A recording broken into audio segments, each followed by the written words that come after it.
हम चैप्टर 7 पढ़ रहे हैं आईपीसी का। ये क्या कहता है, ये किससे रिलेट करता है? ये रिलेट करता है कुछ ऑफेंसेस जो आर्मी के अगेंस्ट किए जाते हैं, आर्मी, नेवी या फिर एयरफोर्स। ओके, कई बार कुछ पर्सन ऐसे होते हैं जो आर्मी का फ़ायदा उठाते हैं या फिर कुछ ऐसा करते हैं जिससे आर्मी में ही कोई सोल्जर कुछ गलत करे। ओके, तो कोई पर्सन है वो अबेट कर रहा है। अबेट जैसे मैंने आपको पढ़ाया चैप्टर अबेटमेंट चैप्टर में हमने पढ़ा था 107 से 120 तक में। जैसे मैंने आपको बताया था कि अबेटमेंट होता है किसी व्यक्ति को उकसाना, कोई क्राइम करने के लिए, कोई एक्ट करने के लिए, कोई गलत काम करने के लिए, वो अबेटमेंट होता है। Got it? तो ठीक वैसे ही हम यहाँ पे आज चैप्टर 7 में पढ़ेंगे कि अगर कोई पर्सन है वो सोल्जर को या सेलर को या एयरमैन को अबेट कर रहा है कुछ चीज़ करने के लिए, कोई एक्ट करने के लिए, या तो फिर उनकी ड्यूटी ना निभाने के लिए, इसमें हम जैसे कितनी 6 चीज़ें पढ़ेंगे। जैसे सोल्जर ने हमला किया या फिर म्यूटिनी की, विद्रोह किया, म्यूटिनी। ओके, फिर हमला किया, भाग गया, जैसे एयरमैन होता है कई बार, या फिर कोई भी आर्मी का है पर्सन वो भाग गया है तो उसको हार्बर करना, हार्बर मतलब सेंट्रल, जैसे हमने 52A में पढ़ा था हार्बर करना, वो चीज़ हो गया। फिर आज्ञा भंग करना, कई बार कोई पर्सन होता है वो बोलता है कि एयरमैन को या सोल्जर को या आर्मी को ऐसे कहता है कि आप अपनी ड्यूटी मत निभाओ, या फिर बड़े आपके जो ऑफिसर हैं उनकी बात मत मानो, ये सब चीज़ें भी इसमें इंक्लूड होगी। तो मतलब आर्मी में कोई भी सोल्जर है वो सभी लोग तो अब एक पर्टिकुलर स्पेशल एक्ट से पनिशेबल होते हैं। जैसे उन्होंने कोई भी एक्ट किया है तो वो हमारे आईपीसी में पनिशेबल नहीं होते। जैसे कोई सोल्जर है, कोई आर्मी का कोई भी ऑफिसर है, वो कोई भी आर्मी का कोई भी पर्टिकुलर ऑफिसर है, वो आईपीसी से गवर्न नहीं होते। उनको पनिशमेंट क्या मिलता है, किसके थ्रू मिलता है? उनको मिलता है इंडियन आर्मी एक्ट होते हैं 1960 का, कोई है, काफ़ी सारे एक्ट्स हैं, सबके अलग अलग एक्ट है। तो आर्मी का अलग है, नेवी का है, तो उनको उसके थ्रू पनिशमेंट मिलती है। Got it? अब हम लोग पढ़ रहे हैं यहाँ पे सेक्शन 131 स्टार्ट करते हैं। ठीक है, 131 क्या कहता है? 131 से 140 तक सेक्शन डील करते हैं इसमें। फर्स्ट हम पढ़ते हैं 131। 131 क्या कहता है? अबेटिंग म्यूटिनी और attempting to seduce a soldier, abetting mutiny और attempting to seduce a soldier, sailor और एयरमैन फ्रॉम हिज ड्यूटी। ठीक है, इसका हिंदी क्या कहता है? विद्रोह का दुष्प्रेरण या किसी सैनिक, नौसैनिक या वायु सैनिक को कर्तव्य से विचलित करने का प्रयत्न करना। कर्तव्य से विचलित करने का प्रयत्न करना, यहाँ पे अबेटिंग आगे देखो। 131 और 132 जो है वो एक जैसे है, मोस्टली बस पनिशमेंट का फ़र्क है, और इसमें अबेट कर रहा है और हो सकता है 132 में कमिट हो गया एक्ट। ओके, मैं आपको इसको एक्सप्लेन कर देती हूँ। फर्स्ट मैं आपको बता दूँ, इन सभी में तो सभी सेक्शन में पनिशमेंट बताया गया 131 से 140 तक। और जो भी जुडिशरी की तैयारी कर रहे हैं उनको मैं बता दूं कि इसमें भी पर्टिकुलर ये कोई इतने इम्पॉर्टेंट सेक्शन नहीं है, तो इनको आपको सिर्फ ऐसे पढ़ना है कि आपको इनका मीनिंग समझ आ जाए, प्री में इनसे रिलेटेड कोई क्वेश्चन आ जाए, जैसे ये पूछ लिया जाए कि आर्मी में कौन से एक्ट अप्लाई होते हैं, कौन सा, ऐसे पर्टिकुलर नॉर्मल क्वेश्चन आ सकते हैं। इससे कोई इम्पॉर्टेंट सेक्शन या कुछ ऐसा कुछ खास है नहीं। इसका सबसे अच्छा सेक्शन 139 और 140 है, बाकी तो एज इन सिर्फ इनमें पनिशमेंट याद रखना है हमें कि किसको क्या पनिशमेंट मिलेगा। ओके, हाँ, तो हम 131 पढ़ रहे थे। 131 क्या कहता है? अबेटिंग म्यूटिनी और attempting to seduce a soldier, sailor और एयरमैन फ्रॉम हिज ड्यूटी। ये क्या एक्सप्लेन करता है? हुएवर जैसे मैंने आपको बताया था कि कोई भी सिटीजन हो सकता है या फिर कोई भी फॉरेनर भी हो सकता है। ठीक है, whoever abets the committing of mutiny by an officer, soldier, sailor और airman in the army, navy or air force of the government of India or attempts to seduce any such officer, soldier, seller or airman from his alliance of or his duty shall be punished with, इसमें हमें mostly punishment याद रखना है, shall be punished with life imprisonment. Okay, इसमें life imprisonment है, या तो फिर डिस्क्रिप्शन टर्म है, इम्प्रिजनमेंट का टर्म है, वो कितने साल का है? 10 साल का। Imprisonment of either description, either मतलब वही, रिग्रेस या फिर simple. Okay, either description for a term which may extend to 10 years। Okay, and shall be liable to fine. अब इसमें हम एक्सप्लेनेशन और पढ़ेंगे हिंदी में। अगर मैं आपको बता दूं ये सेक्शन, तो हिंदी में ये कहता है जो कोई भारत सरकार की सेना, नौसेना या वायुसेना के किसी ऑफिसर या फिर उनको विद्रोह करने के लिए उकसाता है, सिड्यूस करता है कि आप उसको उस पर्सन को क्या मतलब सोल्जर को बोलता है कि आप म्यूटिनी करो, विद्रोह करो, ऐसे अबेट करता है, उसको उकसाता हैगा, ठीक है। तो ये चीज़ें क्या है, पनिशेबल है। ये चीज़ कैसे पनिशेबल है, लाइफ इम्प्रिजनमेंट, या तो फिर क्योंकि देखो पनिशमेंट जब मिलता है तो जो ऑफेंस है उसका देखा जाता है कि कितना हाई लेवल है उसका, तो उसके अकॉर्डिंग पनिशमेंट मिलता है। अगर बहुत बड़ा ऑफेंस है तो लाइफ इम्प्रिजनमेंट, अगर थोड़ा कम है उससे तो 10 ईयर्स तक की पनिशमेंट मिल सकती है। कि कोई सा भी डिस्क्रिप्शन का टर्म, या तो रिगरस यानी कि कठोर परिश्रम, या सिंपल, ओके, विथ फाइन। अब हम एक्सप्लेनेशन पे आते हैं। एक्सप्लेनेशन क्या कहता है, in this section the words officer, soldier, sailor और airman include any person subject to the army act. देखो, subject to the army act 1950 bracket में 46 of 1950, the naval discipline act, मतलब आर्मी के लिए आर्मी एक्ट हो गया 1950 का, फिर नेवी के लिए नवल डिसिप्लिन एक्ट हो गया, फिर Indian navy discipline act 1934, Indian navy discipline act 1934, फिर the air force act 1950 as the case may be, okay. तो सभी के पर्टिकुलर एक्ट हैं जो उनमें सभी को बताया गया है। जैसे मतलब सोल्जर का इसमें एक्सप्लेनेशन में बताया गया कि ऑफिसर जो हम कभी भी इस पूरे चैप्टर में ऑफिसर जो पढ़ रहे हैं तो वो ऑफिसर कौन होंगे, तो वो ऑफिसर होंगे जो हमने ये एक्ट बताए हैं कि आर्मी एक्ट, तो आर्मी एक्ट में जो ऑफिसर बताया गया हैगा उसमें ऑफिसर यहाँ पे होगा। मतलब आर्मी एक्ट में जो सोल्जर है वो, नवल एक्ट में जो सेलर हैं वो, और एयरफोर्स में जो हमारे हैं एयरमैन वो, ठीक है। ऐसे करके इनको जो डिफाइन किया गया एज एन ऑफिसर वो हम यहाँ मानेंगे, ओके। एक्सप्लेनेशन हो गया।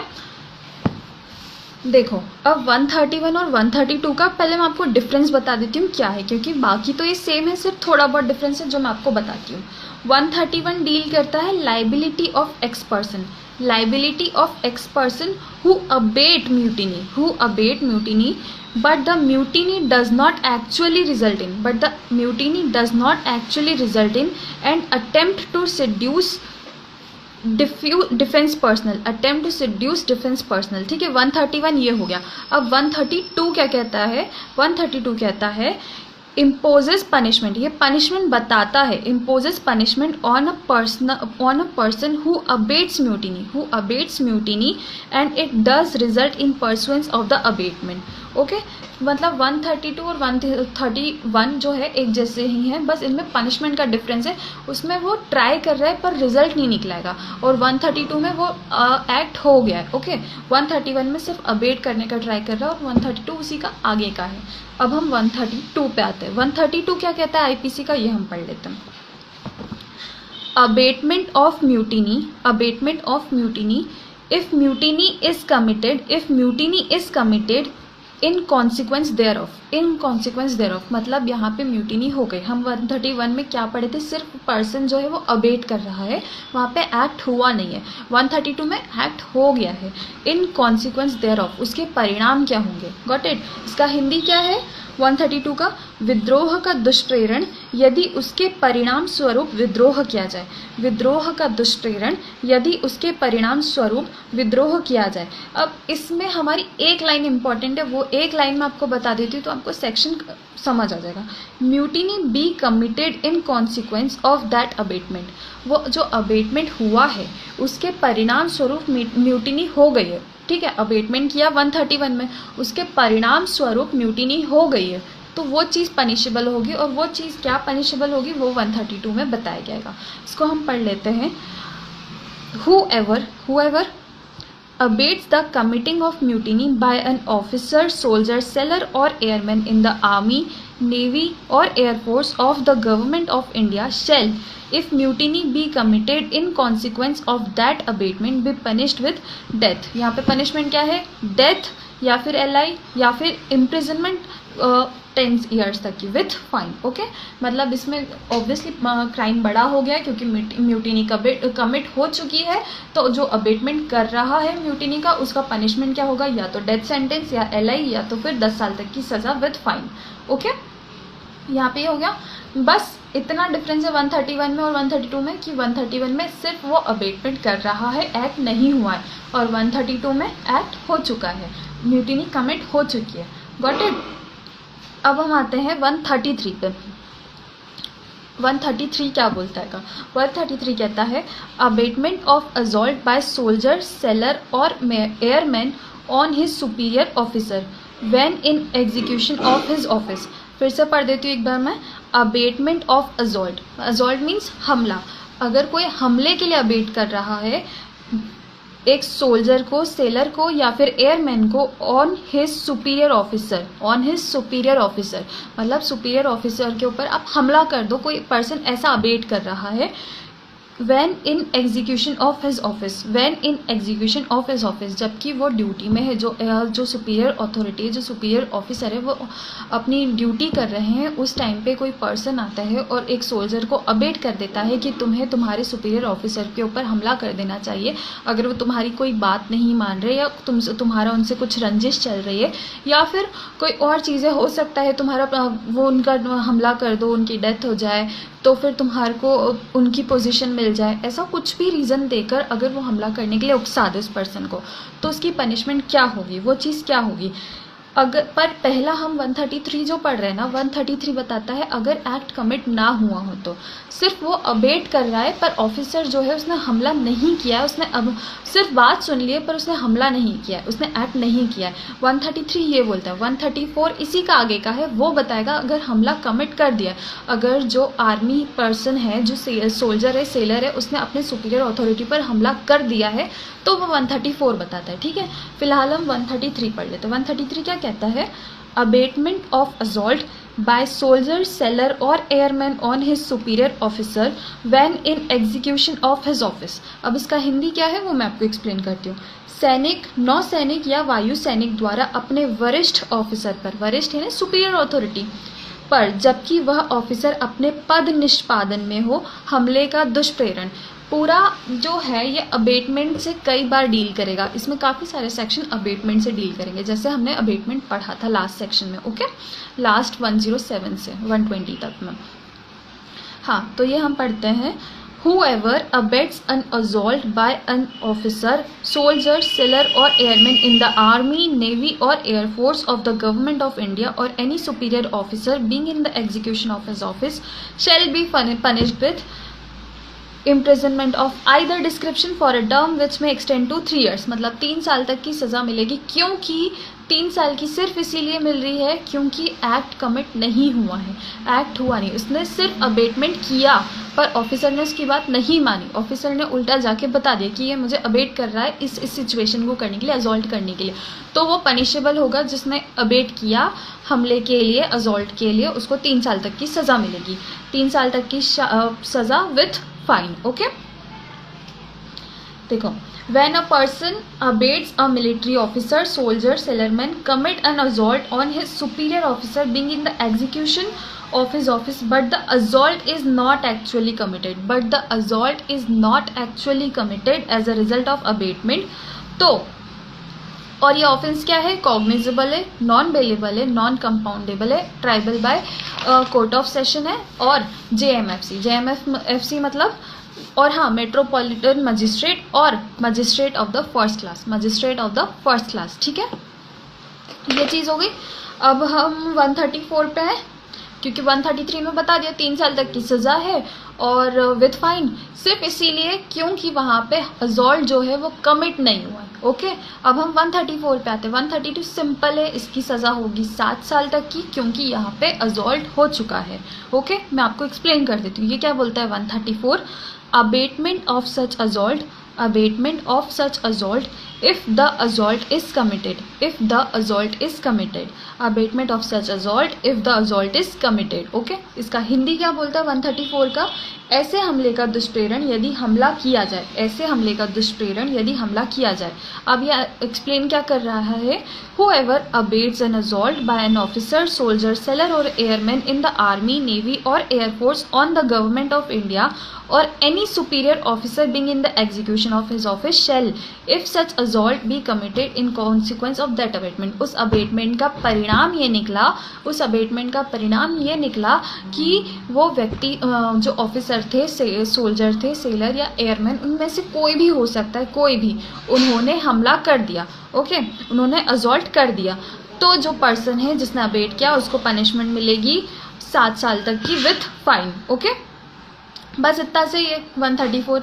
अब हम आते हैं 135 पे। आईपीसी का सेक्शन 135 क्या कहता हैगा। ये बहुत इजी से सेक्शंस हैं, इन्हें हमें सिर्फ समझना है कि, और पनिशमेंट याद रखनी है कि पनिशमेंट क्या होगी।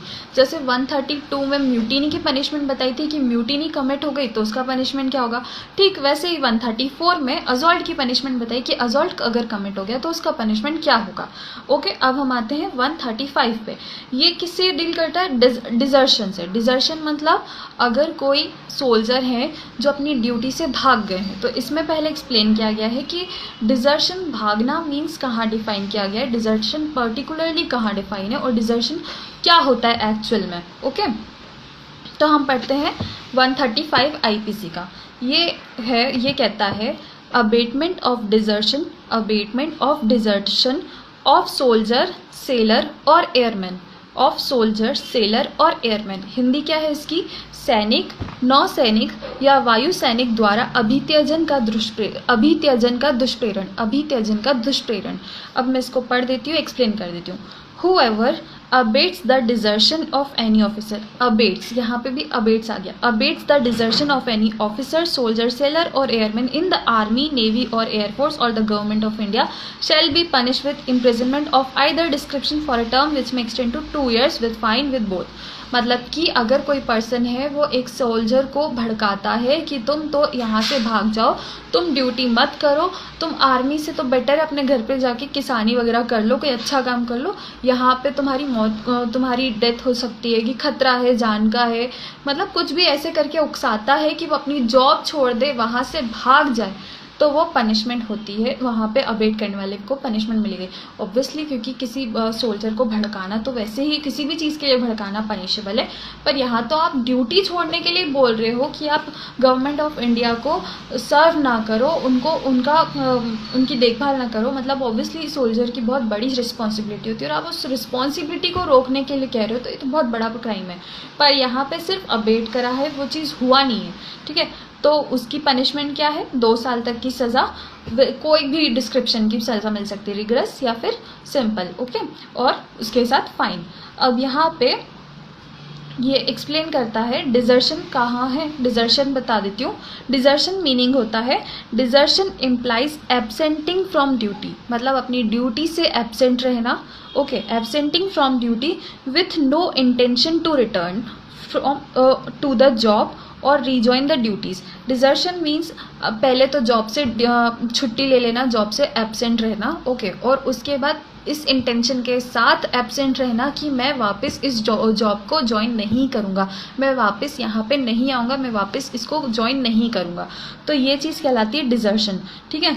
यहाँ जॉब नहीं बोलेंगे, यहाँ पे ड्यूटी बोलेंगे, क्योंकि जॉब तो अलग चीज़ हो जाती है, यहाँ पे ड्यूटी है, ड्यूटी को ज्वाइन करना, ओके, ड्यूटी को मैं ज्वाइन नहीं करूँगा। अब आते हैं mere overstay after the expiry of leave period doesn't amount to desertion. में देखो ये चीज़ भी अच्छी है, मियर मतलब केवल सिर्फ इसीलिए कि उनको छुट्टी मिली है 7 दिन की, पर वो 8 दिन या 9 दिन रुक गए अपना छुट्टी पे, तो इसका मतलब ये नहीं माना जाएगा कि वो पर्सन भाग जाएगा, नहीं, 7-8 दिन मतलब 1-2 दिन ऊपर चलेंगे, पर अगर ये पता चल जाए कि mere overstay after the expiry of leave period doesn't amount to desertion unless it is shown that the person overstaying has no intention। जो पर्सन ओवरस्टे कर रहा है, जो रुक रहा है ज़्यादा, छुट्टी मतलब छुट्टी पर से वापस नहीं आ रहा ड्यूटी पे, उसका ये इंटेंशन है, no intention to rejoin his duties and serve the country, मतलब कंट्री को वापस सर्व करने का उसका इंटेंशन नहीं है, वापस ड्यूटी को ज्वाइन करने का मन नहीं है, ऐसा अगर पता चल जाता है तो वो भागा हुआ व्यक्ति माना जाएगा। ओके, वो व्यक्ति ऐसा माना जाएगा कि उसने हमेशा के लिए छुट्टी ले ली है और वो अब कभी इस ड्यूटी पर नहीं आएगा।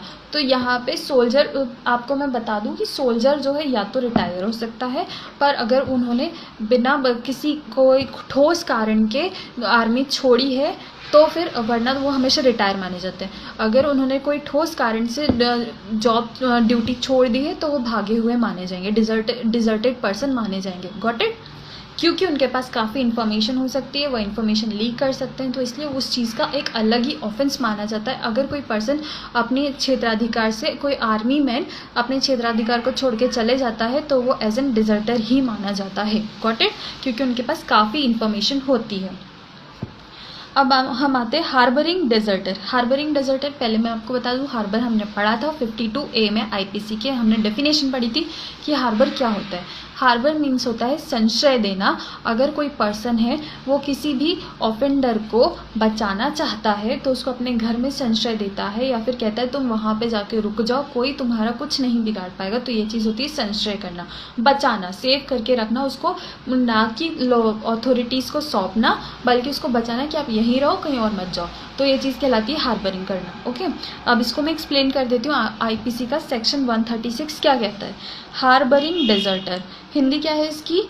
अभित्याजक को संशय देना, अभित्याजक को संशय देना। अभी एक्सप्लेन करता है, whoever except as hereinafter accepted knowing or having reason to believe that an officer, soldier, sailor or airman in the army, navy or air force of the government of India has deserted, harbors such officer, soldier, sailor, airman shall be punished with imprisonment of either description for a term which may extend to 2 years। 2 साल तक की सज़ा मिल सकती है। जिसने भी संशय दिया है, उस ऑफिसर को बचाया है, उसको 2 साल तक की सज़ा मिलेगी विथ फाइन और विथ बोथ। ओके, अब इसका एक एक्सेप्शन इंपॉर्टेंट है।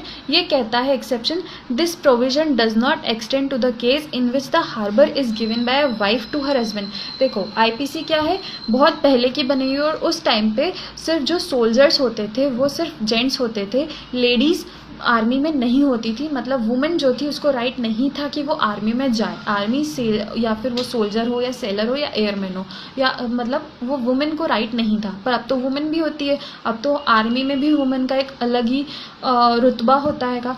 तो अब इसको चेंज करने की ज़रूरत है, अभी हुआ नहीं है पर चेंज करने की ज़रूरत है, क्योंकि एक्सेप्शन ये कहता है कि अगर हार्बर जो है, संशय जो है, वो एक वाइफ कर रही है, मतलब सोल्जर की वाइफ ही कर रही है, तो ऑब्वियसली वाइफ का तो राइट बनता है, वो तो बचाएगी अपने पति को, और उसको तो बचाना है, ये तो उसकी रिस्पॉन्सिबिलिटी मानी जाती है एज एन सोसाइटी में। तो यहाँ पे सिर्फ जो वाइफ है उसका एक्सेप्शन है कि वाइफ बचा सकती है अपने पति को, एज एन हार्बर कर सकती है। एक सोल्जर एयरमैन जो डिजर्टेड है, जो भागा हुआ है, गॉट इट? तो बाकी उनको छोड़ के जो भी अगर करता है तो उनको 2 साल तक की सज़ा है, उनको पनिशमेंट है। ठीक है। इम्प्रिजनमेंट ऑफ आइदर डिस्क्रिप्शन आ गया, मतलब वही रिगरस या फिर कुछ भी simple. Okay, for a term which may extend to 2 years, मतलब 2 साल तक की सज़ा मिल सकती है सिर्फ। और ये ऑफेंस क्या है? कॉग्निजेबल है, बेलेबल है। देखो, ये वाला क्राइम क्या है? बेलेबल है। ये ऑफेंस कॉग्निजेबल है, बेलेबल है और नॉन कंपाउंडेबल है, और ये triable by magistrate of the first class और second class as also by metropolitan magistrate. ये वाले जो ऑफेंस है ये कौन देखेगा, कौन डील करेगा? मेट्रोपॉलिटन मजिस्ट्रेट या फिर जेएमएफसी या जेएमएससी। जेएमएफसी मतलब judicial magistrate first class, judicial magistrate second class. ये हम सीआरपीसी में एक्सप्लेनेशन है, सीआरपीसी में हम पढ़ेंगे कि कौन जो जेएमएफसी है, कौन जेएमएससी है, कौन मेट्रोपॉलिटन मजिस्ट्रेट है। ठीक है, 25 तक के सीआरपीसी के सेक्शन में यही सब बताया गया कि कौन क्या है। ठीक है, अब हम आते हैं आईपीसी के सेक्शन 137 में। आईपीसी के सेक्शन 137 क्या कहता है? डिजर्टर कंसील्ड मतलब छिपाना। Deserter concealed on board merchant vessel through negligence of master.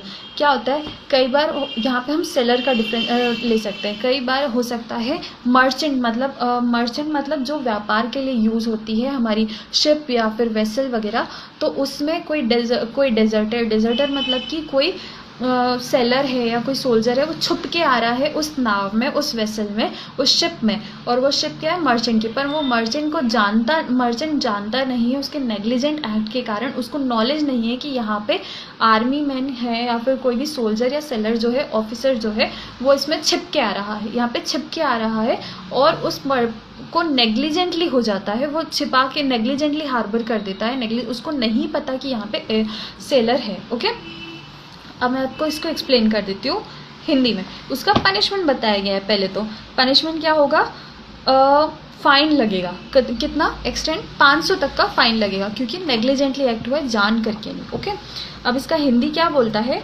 Master की उपेक्षा से किसी वाणिज्यिक जलयान पर छिपा हुआ अभित्याजक, ये क्या एक्सप्लेन करता है, किसी ऐसे वाणिज्यिक जलयान का जिस पर भारत सरकार की सेना, नौसेना या वायुसेना का कोई अभित्याजक छिपा हुआ है, मास्टर या भार साधक व्यक्ति, यद्यपि वह ऐसे छिपने के संबंध में अनभिज्ञ हो मतलब उसे नॉलेज नहीं है इस चीज़ का, ऐसी शास्त्रीय से दंडनीय होगा जो 500 रुपये से अधिक नहीं होगा, मतलब 500 रुपये का फाइन लगेगा। क्योंकि ये बहुत पुराना सेक्शन है तो ऑब्वियसली 500 तो बहुत कम हो जाता है, बट ठीक है। यदि उसे ऐसे छिपने का ज्ञान हो सकता था, अगर उसे नॉलेज हो सकता था, किंतु केवल इस कारण नहीं हुआ कि ऐसे मास्टर या भार साधक व्यक्ति के नाते उसके कर्तव्य में कुछ उपेक्षा हुई है, वो अपनी ड्यूटी कर रहा था पर उसमें कुछ नेग्लिजेंट एक्ट हो गया है, तो उसको नॉलेज नहीं हुआ कि यहाँ पे कोई डिजर्टर है, तो या उस जलयान पर अनुशासन का कुछ अभाव है, अनुशासन नहीं है, इस कारण ये नेग्लिजेंट एक्ट हुआ है, वरना नहीं होता, तो उसको 500 तक का फाइन लग जाएगा। ओके, अगर उसने अनइंटेंशनली ये चीज़ें की है, मास्टर ने, जो उस वेसल का मास्टर है, जो जलयान का मास्टर है जिसकी ये है, उसने अगर जान करके नहीं, इंटेंशनली नहीं, उस डिजर्टर को यहाँ पे रहने दिया, हार्बर कर लिया, तो ठीक है। 137 इतना ही कहता है, सिर्फ 500 रुपये तक का फाइन लग सकता है अगर कोई सेलर, सोल्जर या फिर एयरमैन उस वेसल में आ रहा है। तो यहाँ पे हमारा 137 भी होता है डन। अब हम आते हैं 138 पे। आईपीसी का 138 क्या कहता है, अबेटमेंट ऑफ एक्ट ऑफ इनसबऑर्डिनेशन। इनसबऑर्डिनेशन मतलब होता है अवज्ञा करना, बात ना मानना, ऑर्डर का पालन नहीं करना।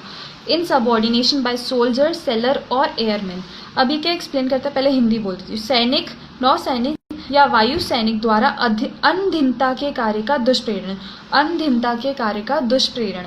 अभी क्या एक्सप्लेन करता है, whoever abates what he knows to be an act of insubordination by an officer, soldier, sailor or airman in the army, navy or air force of the government of India shall, if such act of subordination be committed, in consequence of that abatement be punished with imprisonment of either description for a term which may extend to 6 months or with fine or with both।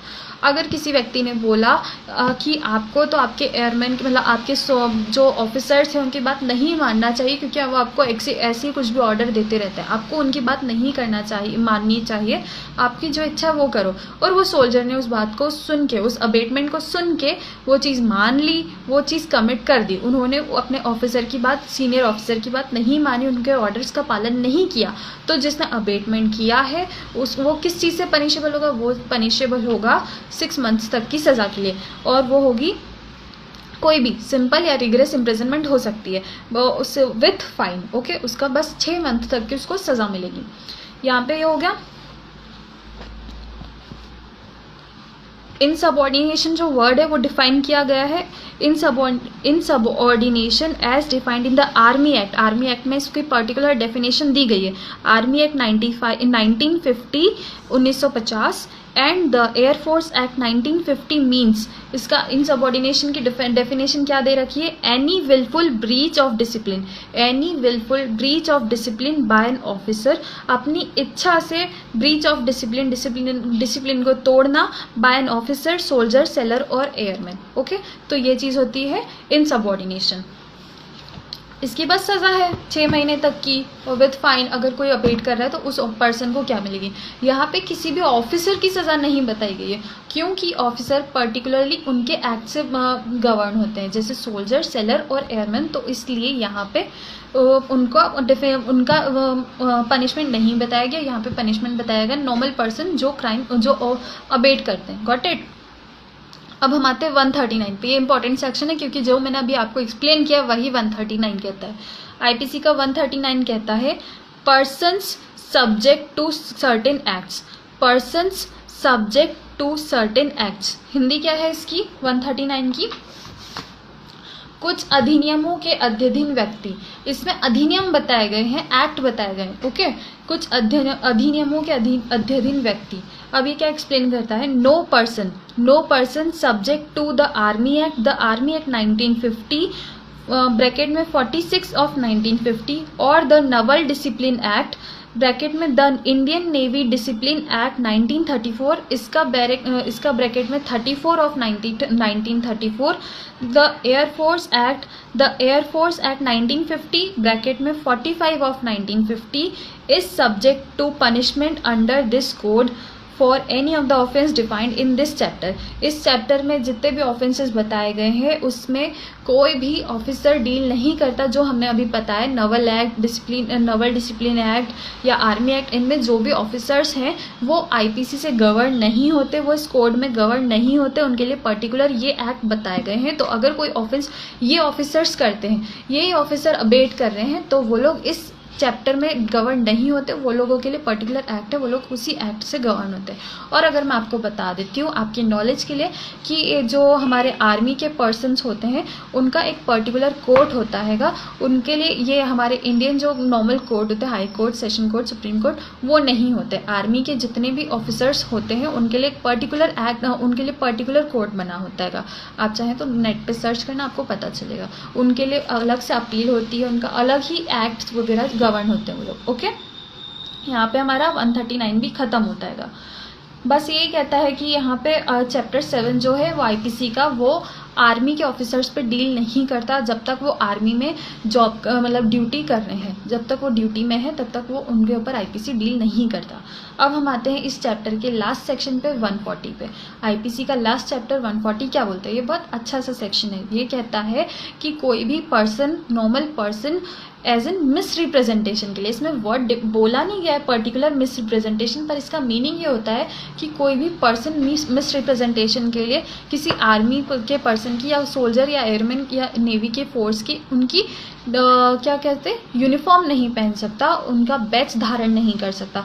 कई बार कुछ लोग धोखाधड़ी करने के लिए या इस चीज़ का फ़ायदा उठाने के लिए किसी ऑफिसर की ड्रेस यूनिफॉर्म जो है वो चोरी कर लेते हैं। यूनिफॉर्म को इंग्लिश में क्या कहते हैं? गार्ब, GARB, गार्ब, या फिर बैच यूज़ कर लेते हैं। तो वो चीज़ क्या है? इलीगल है, क्योंकि आप इसका मतलब ये समझा जाता है कि आप उस चीज़ का गलत फ़ायदा उठाना चाहते थे। क्योंकि ऑब्वियसली हर कोई जानता है कि आर्मी के पर्सन को या कोई भी सोल्जर जो है उनकी अगर यूनिफॉर्म पहनो तो कई सारे फ़ायदे मिलते हैं, तो कई सारे प्रॉफिट उठाए जा सकते हैं। तो अगर कोई पर्सन जान करके ये चीज़ें कर रहा है तो वो पनिशेबल है। इस सेक्शन में पनिशमेंट तो मिल गया, ठीक है, पर यहाँ पे एक चीज़ और एक्सप्लेन की गई है कि कोई भी नॉर्मल पर्सन जो बिना कोई इंटेंशन के, बिना कोई वो बैच धारण नहीं करता, जैसे लोअर कई बार आर्मी की टी शर्ट चलती है, फैशन में है आर्मी की टी शर्ट या शर्ट या फिर जैकेट्स जो भी, तो वो चीज़ पनिशेबल नहीं है क्योंकि इसमें बैच नहीं होता और वो पर्टिकुलर पता चल जाता है कि ये आर्मी की सिर्फ एज एन फैशनेबल है, ना कि यूनिफॉर्म है। सिर्फ यूनिफॉर्म पहनना वो भी मिस रिप्रेजेंटेशन के लिए या फिर उसका फ़ायदा उठाने के लिए, तो वो पनिशेबल है, ना कि एज एन फैशनेबल तरीके से पहनने के लिए कोई क्लोथ, ओके। मैं इसको एक्सप्लेन कर देती हूँ। 140 वेयरिंग गार्ब और carrying token, okay, carrying token used bye soldier, जो सोल्जर, एयरमैन या फिर सेलर यूज़ करते हैं जो टोकन या गार्ब, मतलब गार्ब मीन्स यूनिफॉर्म, ओके, तो उसको पहनना इलीगल है, वो गलत है। Whoever not being a soldier, जो सोल्जर नहीं है या सेलर नहीं है या एयरमैन नहीं है या मिलिट्री में नहीं है, तो service of the government of India wears any garb, मतलब वो पहनते वियर्स एनी गार्ब और कैरीज एनी टोकन, या कोई टोकन लगा लेते हैं रिसेंबलिंग एनी गार्ब और token used by such a soldier, sailor, airman with the intention that it may be believe that he is such a soldier, इस इंटेंशन से कि लोग उन्हें सोल्जर, सेलर या एयरमैन समझेंगे, इस इंटेंशन से पहना है कि वो पर्सन उसे सोल्जर, सेलर या एयरमैन समझेगा। Shall be punish with imprisonment of either description for a term which में बी extend to 3 months और with fine which may extend to 500 rupees और with both, 500 तक का फाइन लग सकता है, उसके साथ साथ 3 मंथ तक की सज़ा, या तो 3 महीने की सज़ा या तो फिर 500 रुपये या बोथ। Got it? बस इतना ही है। यहाँ पे हमारा चैप्टर 7 होता है ख़त्म।